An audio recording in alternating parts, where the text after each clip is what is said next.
to make the pie bigger and jointly resolve development issues. Currently, world economic growth is lacking momentum.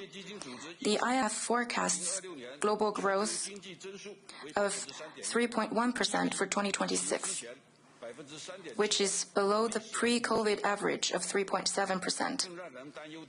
What is more worrying is that unfairness continues to grow and sustainable development is facing severe challenges.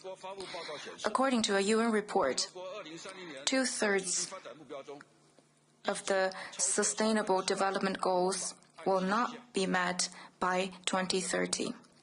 The pursuit of development should not be a you lose, I win, zero-sum game. Rather, every party should play its part and get its fair share. Making the pie bigger together is more important than fighting for the pie, and solving problems together is more effective than blaming each other. China is committed to fostering common prosperity with its trading partners through its own development and making the pie bigger for global economy and trade. We never seek trade surplus. On top of being the world's factory, we hope to be the world's market too. However, in many cases, when China wants to buy, others don't want to sell. Trade issues often become security hurdles. On the other hand, services now account for 2/3 of global GDP. China has recorded a large deficit in its services trade over the long term, but it never feels being taken advantage of. We will give full play to our supersized market, step up our efforts to expand import and strengthen industrial cooperation so that countries can better share in China's opportunities. Fourth, we should uphold mutual respect and equal-footed consultation and manage differences and solve problems through dialogue. Last year, economic and trade relations between China and the United States went through some ups and downs. Guided by the common understandings of the two presidents, from their meeting in Busan and 4 phone calls, Chinese and U.S. teams had 5 rounds of consultation and economic trade issues. Following the principles of mutual respect, peaceful coexistence, and win-win cooperation, they properly handled some outstanding issues and kept the economic and trade relationship generally stable. Facts have demonstrated once again that China and the United States will gain from cooperation and lose from confrontation, and that they should and can help each other succeed and prosper together.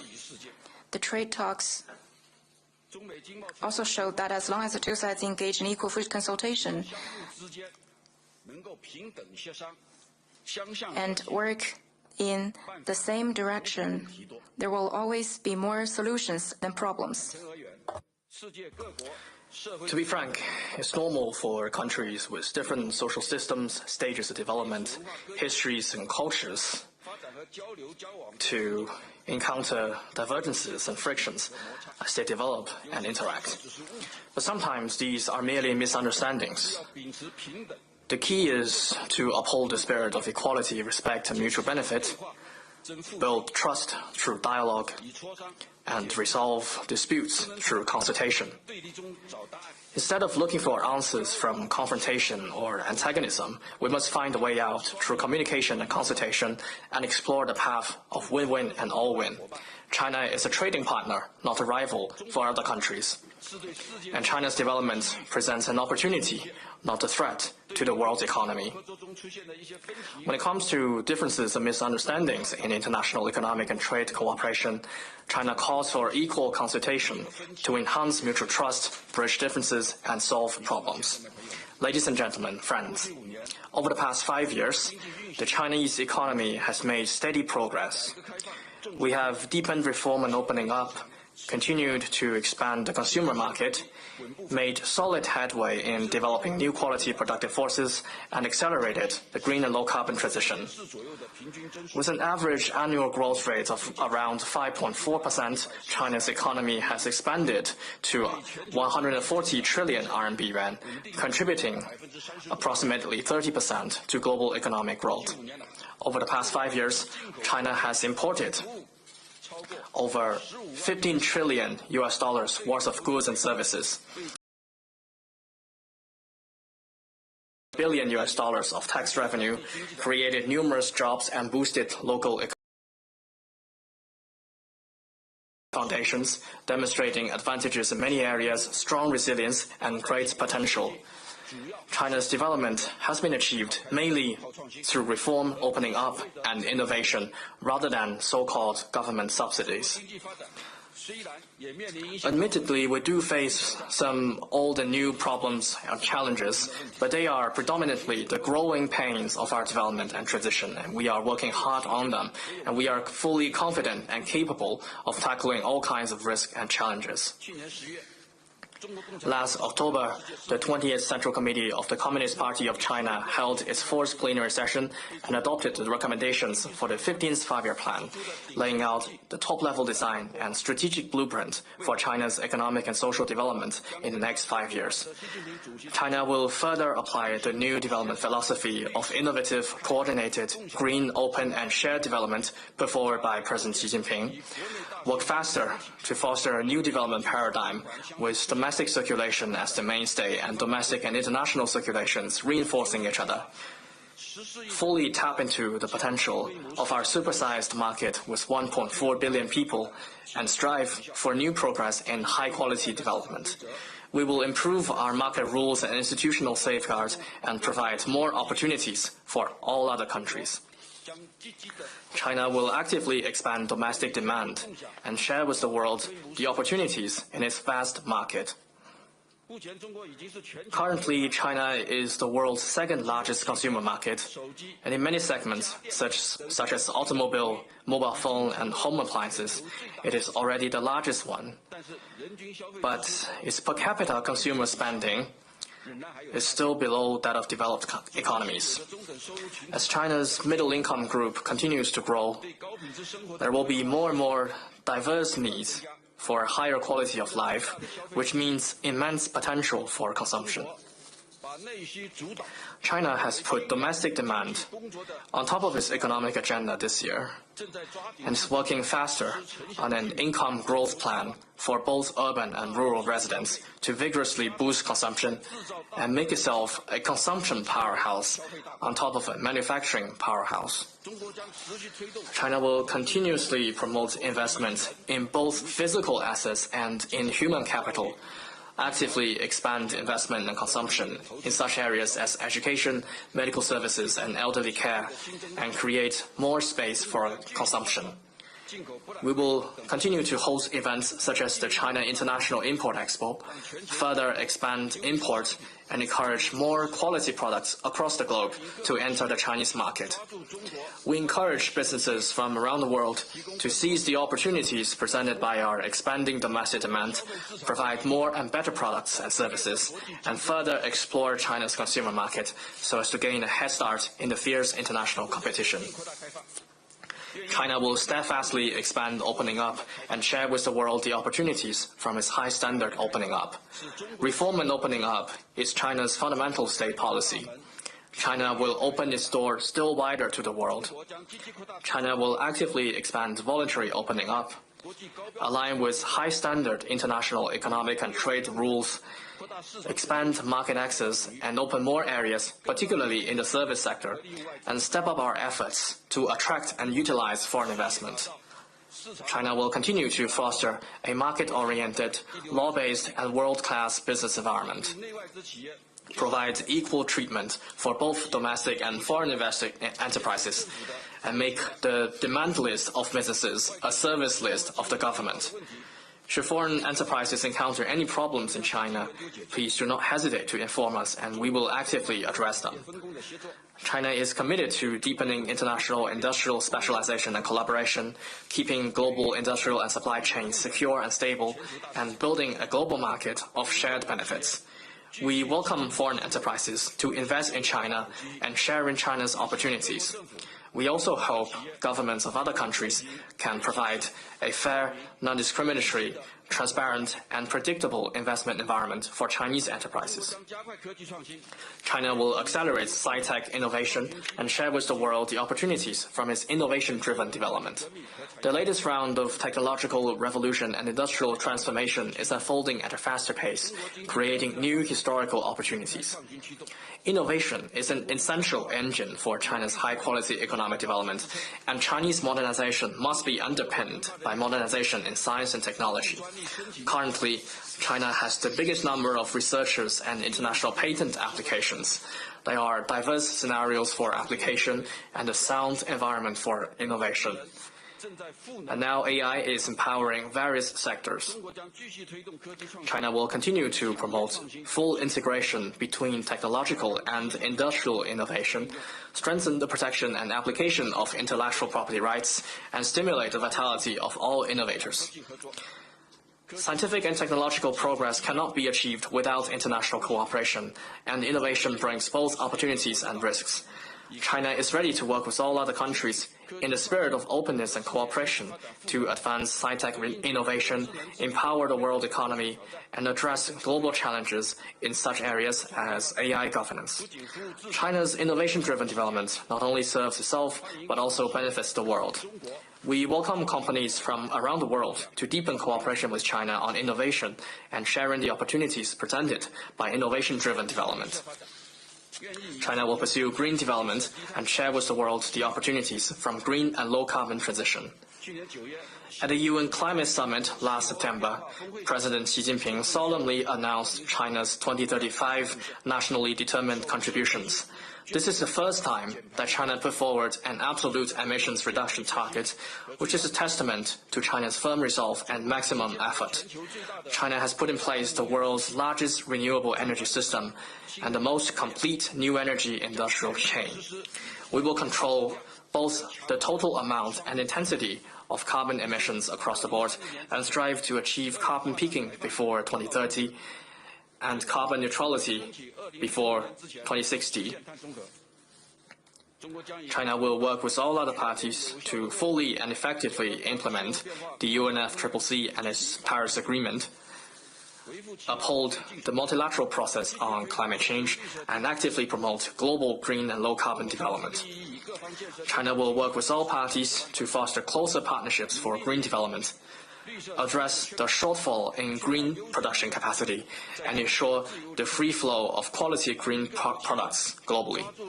We invite enterprises from all over the world to embrace the opportunities from green and low-carbon transition, work closely with China in such areas as green infrastructure, green energy, green minerals, and green finance, and jointly create a green and prosperous future. Ministers, ambassadors, business leaders, ladies and gentlemen. I'm extremely happy to be here, and it's great to be here, as the Financial Times would say. And it's a time of peace, stability, and predictability.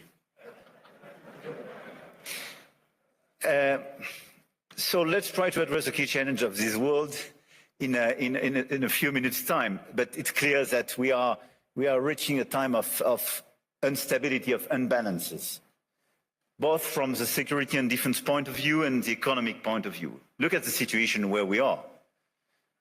I mean, a shift towards autocracy against democracy, more violence, more than 60 wars in 2024, an absolute record, even if I understood a few of them were fixed. And conflict has become normalized, hybrid, expanding into new domains, space, digital, information, cyber, trade, and so on.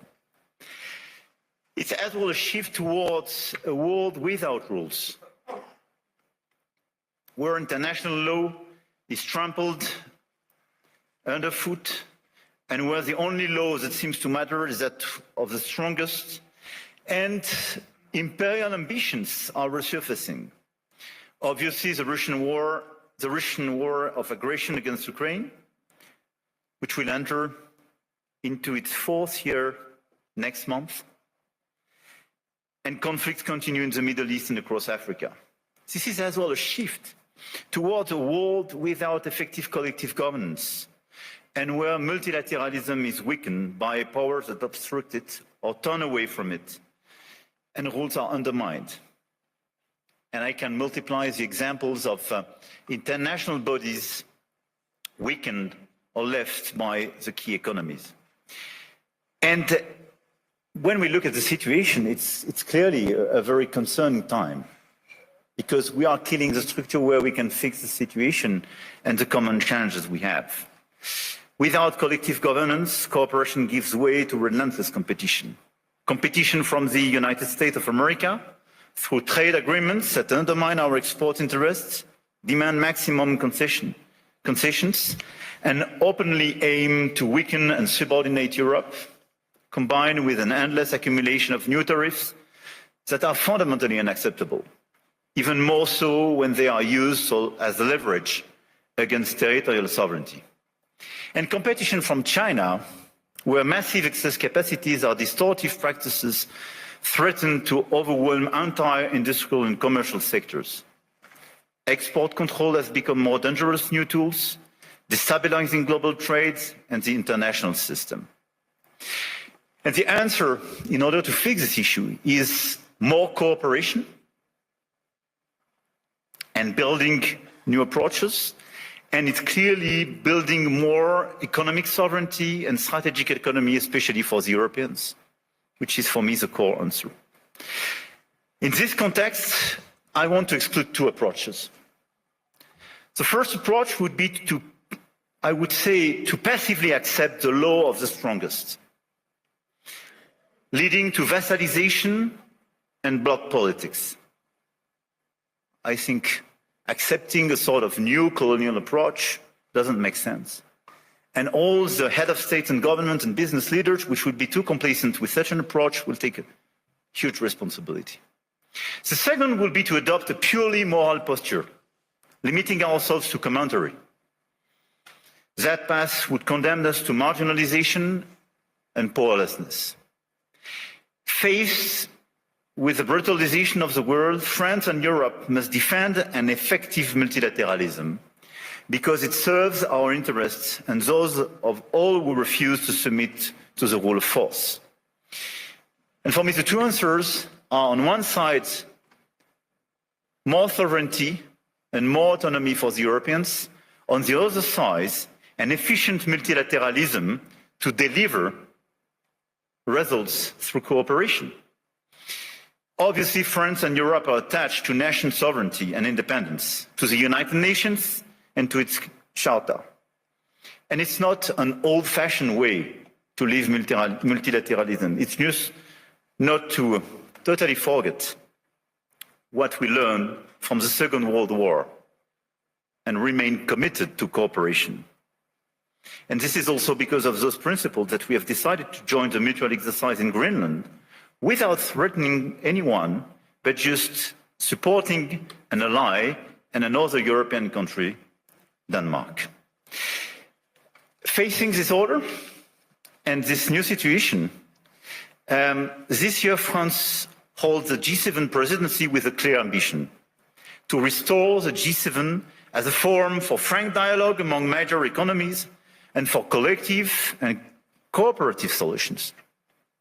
Trade wars, protectionist escalation, races towards overproduction will only produce losers.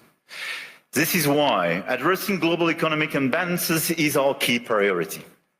And if we look at the situation, the current imbalances are due to some key phenomena, and we all have to deliver our own agenda.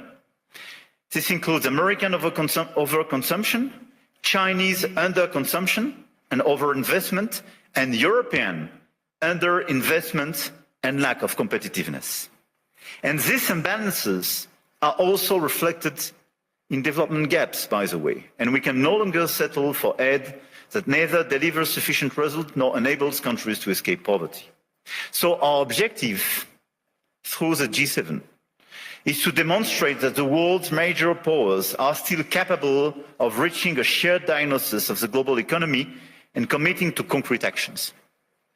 Cooperating is not about blaming others.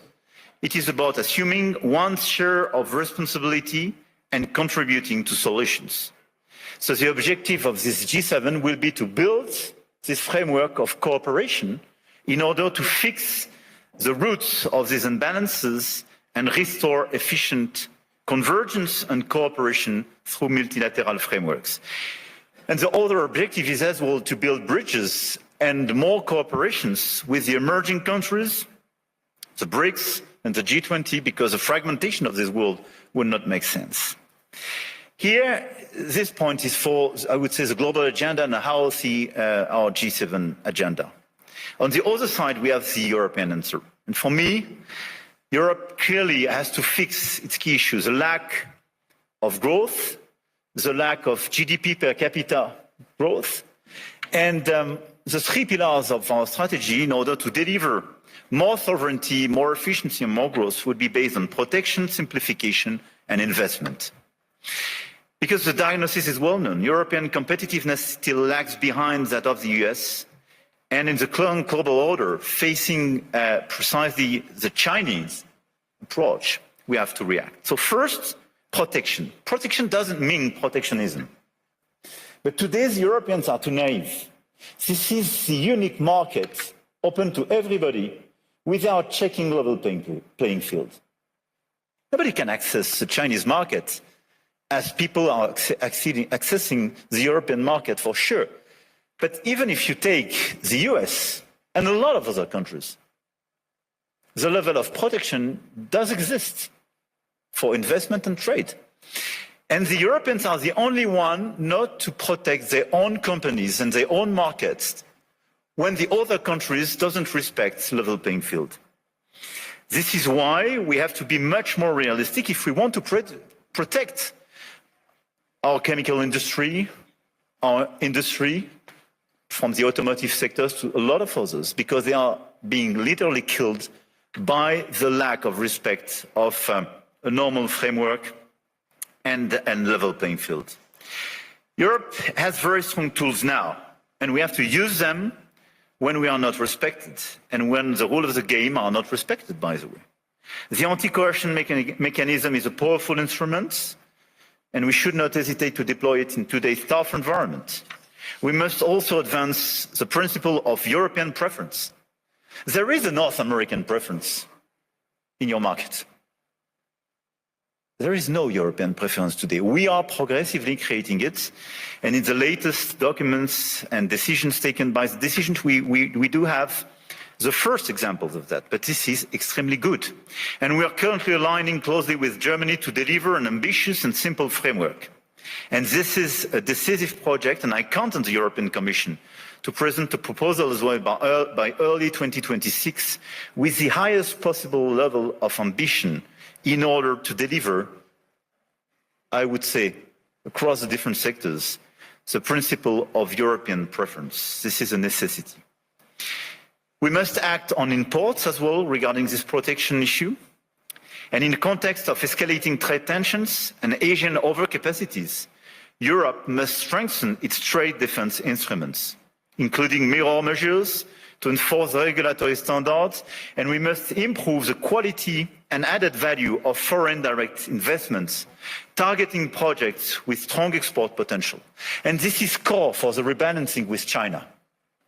China is welcome, but what we need is more Chinese foreign direct investment in Europe in some key sectors to contribute to our growth, to transfer some technologies, and not just to export towards Europe some devices or products which sometimes don't have the same standards or are much more subsidized as the one being produced in Europe. It's not being protectionist, it's just restoring this level playing field and protecting our industry.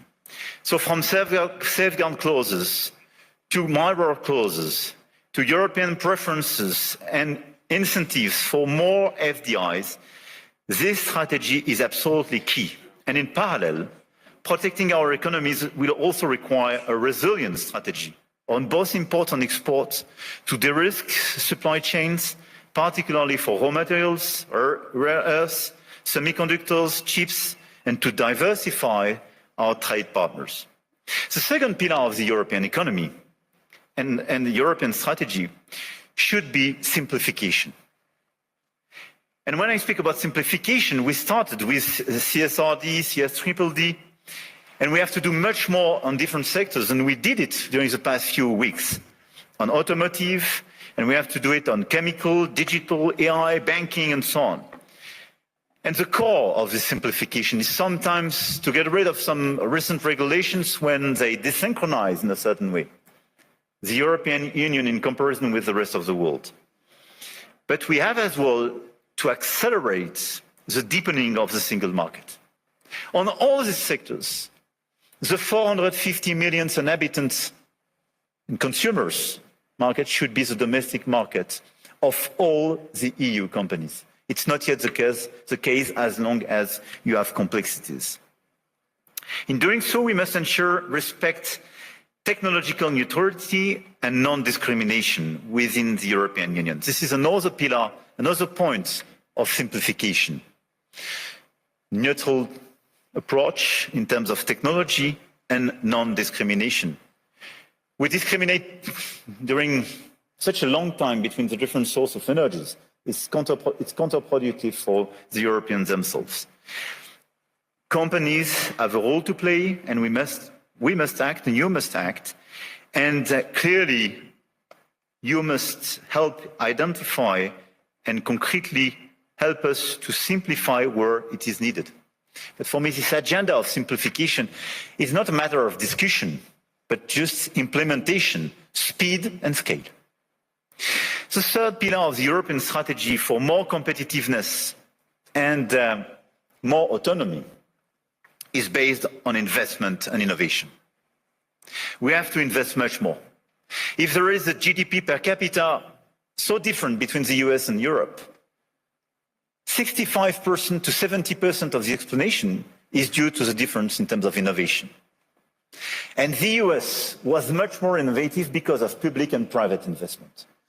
So in our budget for the months to come, because we will negotiate during the years, this year in Europe, we have to invest much more money in the critical sectors where the innovation will be made. AI, quantum, green tech, but as well defense and security. The size of our common budget is not the right one. We have to invest much more money in order to be much more credible and accelerate this innovation agenda. But at the same time, if you look at the situation, we don't have sufficient private investment. And this is one of the main differences. We do have the savings as the Europeans, much more than the US, by the way. But this saving is overinvested in bonds and sometimes in equities, but outside Europe. So this is why the top priority should be securitization program. It is prepared, we have to accelerate the implementation. And second, capital market union. Precisely in order to have more integration and simplification, but to have an efficient capital market union in order to invest much more money and use our savings to be invested on innovation and equity in Europe. This agenda for me is our top priority, both the global and the European one. And it is to be implemented in the months to come, because everything is about acceleration. And France is committed to deliver this agenda. We work very closely with our key partner. And at the same time, our objective for France is to stabilize our results and our macro approach, and to remain the highly attractive country we are. We've been the most attractive country of Europe during the past 6 years, and to consolidate our deep structural reforms and our key advantage. And on top of the business framework we have, I want here to insist on the fact that We have a competitive, stable, low-carbon electricity supply. We exported last year 90 terawatt-hours of electricity, and a low-carbon one, based on our nuclear model. We have world-class innovation and research capabilities, and we will improve them. And we have one of the most vivid and active ecosystem in AI, quantum computing, energy transition, etc., and a lot of the startups and unicorns and large caps of these sectors are with me in my delegation today. And on top of that, let me insist, and I will stop here, on the fact that we have a high-quality infrastructure and large market with strong purchasing power. And we have a place where rule of law and predictability is still the rule of the game. And my guess is that it is largely underpriced by the market. And beyond what you can do in terms of investment, what you can do in terms of strong ambitions, having a place like Europe, which sometimes is too slow, for sure, and needs to be reformed, for sure, but which is predictable, loyal, and where you know that the rule of the game is just the rule of law, it's a good place.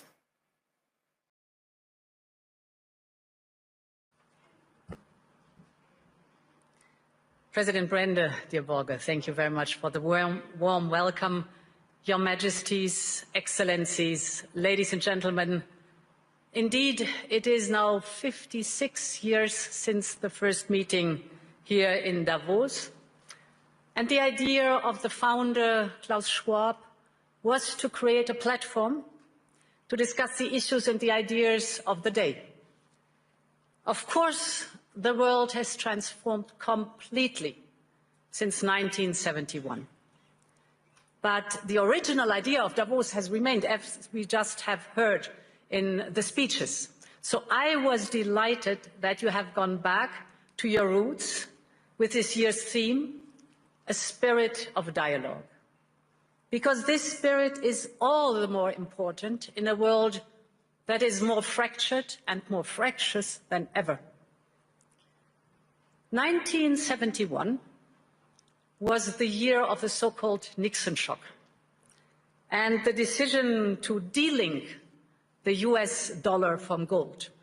In an instant, the foundations of the Bretton Woods system and the entire global economic order set up after the war effectively collapsed. But it also had two major effects.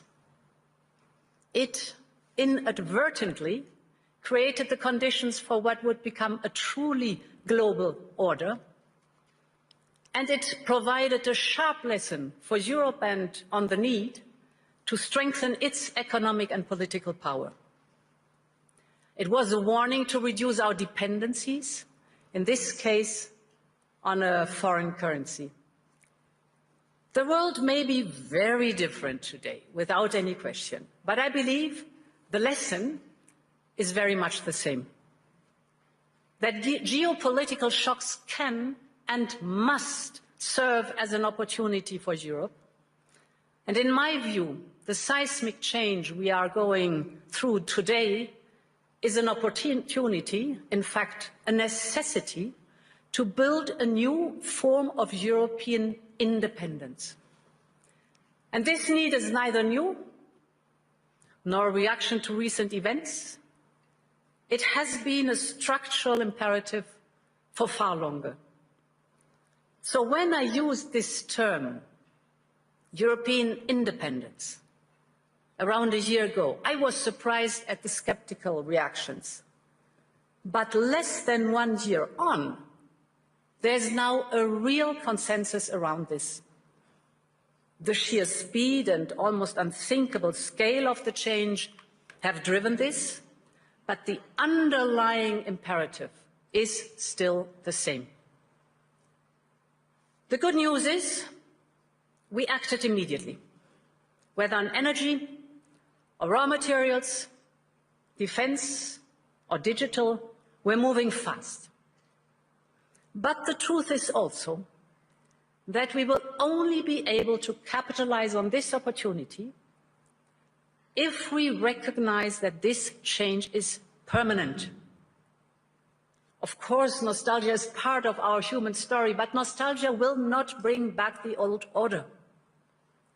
And playing for time and hoping for things to revert soon will not fix the structural dependencies we have.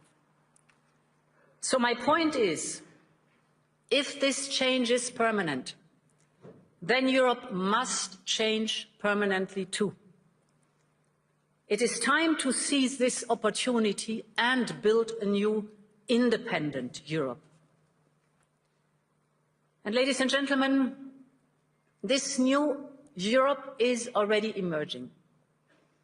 On Saturday, I was in Asunción, in Paraguay, to sign the EU-Mercosur trade agreement.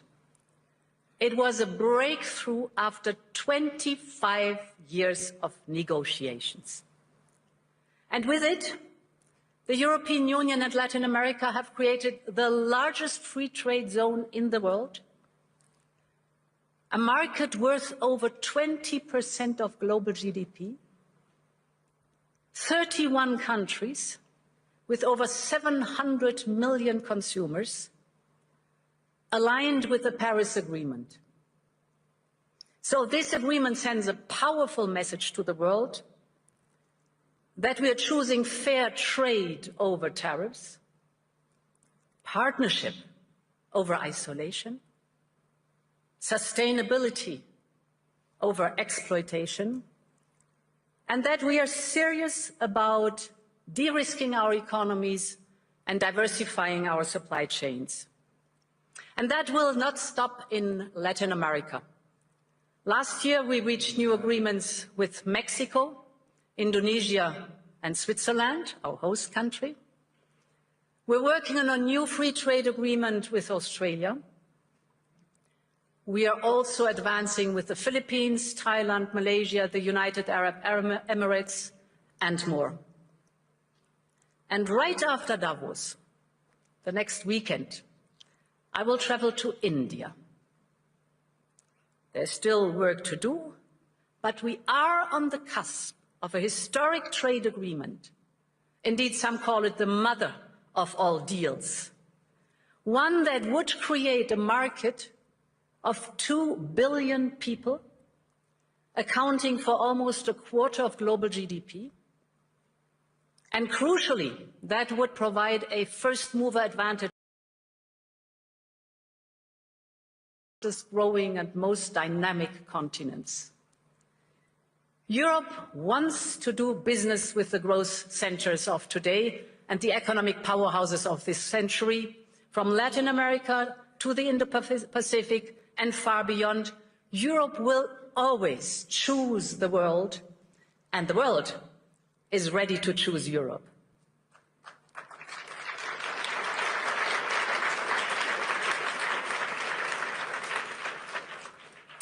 And ladies and gentlemen, this reality also reflects the fact it needs to attract investment. The savings, the skills, the innovation with our AI factories and gigafactories and the applications that are necessary, AI first. What we need now is to mobilize collectively these assets to their full potential and to focus on the essential. So focal point number one is to create a conducive and predictable regulatory environment. We live in an age where capital and data can cross Europe in a second. And business must be able to move just as freely. But as things stand, too many companies have to look abroad to grow and scale up, partly because they face the new set of rules every time they expand into a new member state. So while on paper the market is of 450 million Europeans open to them, it is far more complicated in reality. And that acts as a handbrake on the growth and profit potential of companies. So this is why we need a new approach. We will soon put forward our 28th regime. The ultimate aim is to create a new, truly European company structure. We call it EU Inc., with a single and simple set of rules that will apply seamlessly over our union, so that businesses can operate across member states much more easily. Our entrepreneurs, the innovative companies, will be able to register a company in any member state within 48 hours, fully online. They will enjoy the same capital regime all across the European Union. And ultimately, we need a system where the companies can do business and raise financing seamlessly across Europe, just as easily as in uniform markets like the United States or China. If we get this right, and if we move fast enough, this will not only help EU companies grow, but it will attract investment from across the world. Which brings me to the second focus, investment and capital. We are now building the Savings and Investment Union. We need a large-scale, deep and liquid capital market that attracts a wide range of investors.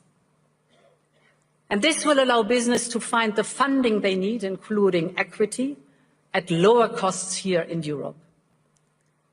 We have made proposals on market integration and supervision to ensure our financial market is more integrated. This covers trading, post-trading and asset management, as well as driving innovation and making our supervisory framework more efficient. This will help ensure that capital flows where it is needed, to scale-ups, to SMEs, to innovation, to industry. And the third priority is to build an interconnected and affordable energy market, a true energy union. Energy is a choke point for both companies and households. And just look at the dispersion of prices across European electricity hubs. Europe needs an energy blueprint that pulls together all the parts. This is our Affordable Energy Action Plan. We are, for example, massively investing in our energy security and independence with interconnectors and grids. This is for homegrown energies that we are trying to promote as much as possible, the nuclear and the renewables, to bring down prices and cut dependencies, to put an end to price volatility, manipulation and supply shocks. But now we have to speed up this transition, because homegrown, reliable, resilient and cheaper energy will drive our economic growth and deliver for Europeans and secure our independence. Ladies and gentlemen, whether on trade or business, capital or energy, Europe needs an urgency mindset. Our starting point is good. We are home to global champions in fields ranging from wind power to next-generation batteries, from aerospace to the industrial machines that are essential to build the chips and advanced weapons. Our companies are taking up AI at the same pace as their US peers. Europe is in the race for the key technologies of tomorrow. But as global competition gets ruthless, we must show real ambition, especially in those sectors vital for our independence. Take defense, for example. We have done more on defense in the last year than in decades before. We have started a surge in defense spending up to 800 billion euros till 2030. Member states are stepping up their investment at record level, and this has helped to triple the market value of European defense industry companies since January 2022. We now have 3 leading European defense tech startups that have reached unicorn valuation. They are working on AI-powered software and systems for battlefield intelligence, or on advanced dual-use and surveillance drones. So they are also driving innovation and investment in Europe's defense tech industrial base. All of this would have been unthinkable even a few years ago. This now only shows how economy and national security are more linked than ever. But also what we can do when Europeans have the will to match the ambition. So, ladies and gentlemen, this need for ambition is most important when it comes to the security of our continent. In just over a month, we will mark the 4th anniversary of Russia's war of aggression against Ukraine. 4 years on, Russia shows no sign of abating, no sign of remorse, no sign of seeking peace. On the contrary, Russia is intensifying its attacks, killing civilians every day as we speak. Just last week, its bombing of Ukraine's energy infrastructure left millions facing darkness, cold, and water shortages. This must end.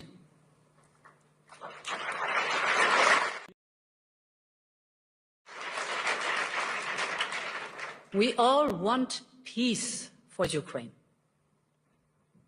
We recognize President Trump's role in pushing the peace process forward, and we will work very closely with the United States. And we all agree that, therefore, Ukraine must be in a position of strength to go to the negotiation table. And this is why we Europeans have decided to provide Ukraine with a loan of 90 billion euros for 2026 and 2027. With this support, we make sure that Ukraine can bolster its defense on the battlefield, strengthen its defense capabilities for a peace agreement, and keep basic services running. Above all, it reaffirms Europe's unwavering commitment to the security, the defense, and the European future of Ukraine. And in parallel, we decided to permanently immobilize the Russian assets, and that we reserve the right to make use of them. This should serve as a stark reminder to Russia and as a message to the world. Europe will always stand with Ukraine until there is a just and lasting peace.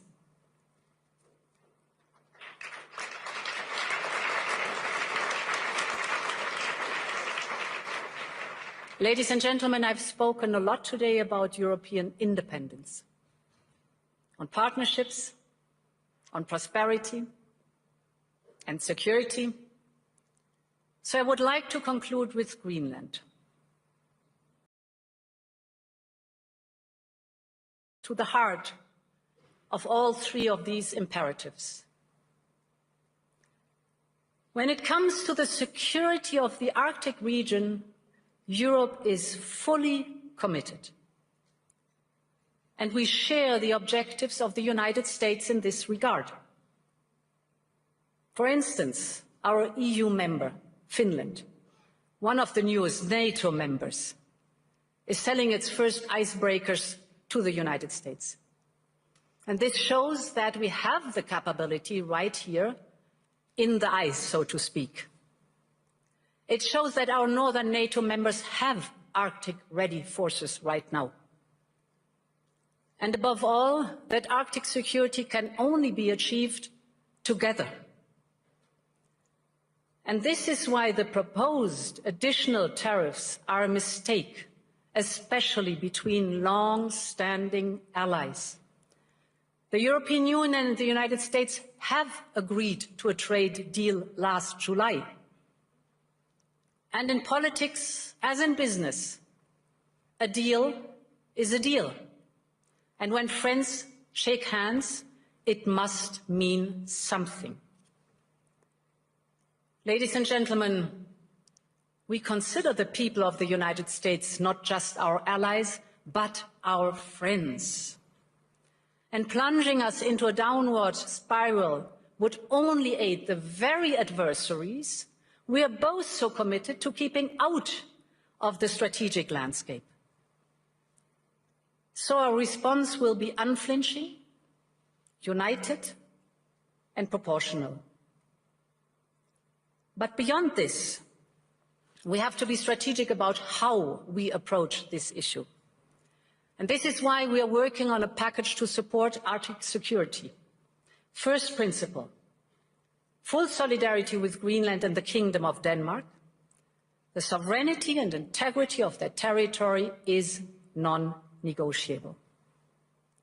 Second, we're working on a massive European investment surge in Greenland. We will work with Greenland and Denmark hand in hand to see how we can further support the local economy and infrastructure.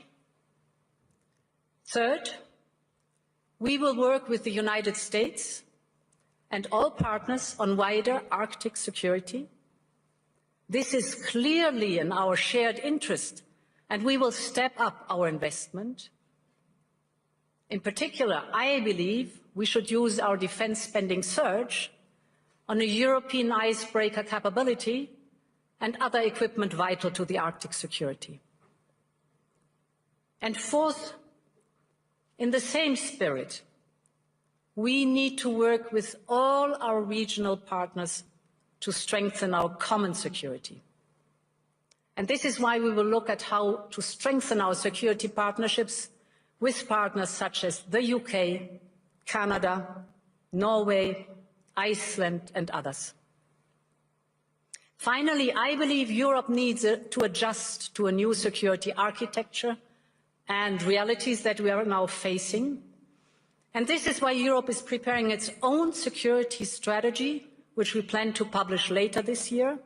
And as part of this, we are upgrading our Arctic strategy too. And at the heart,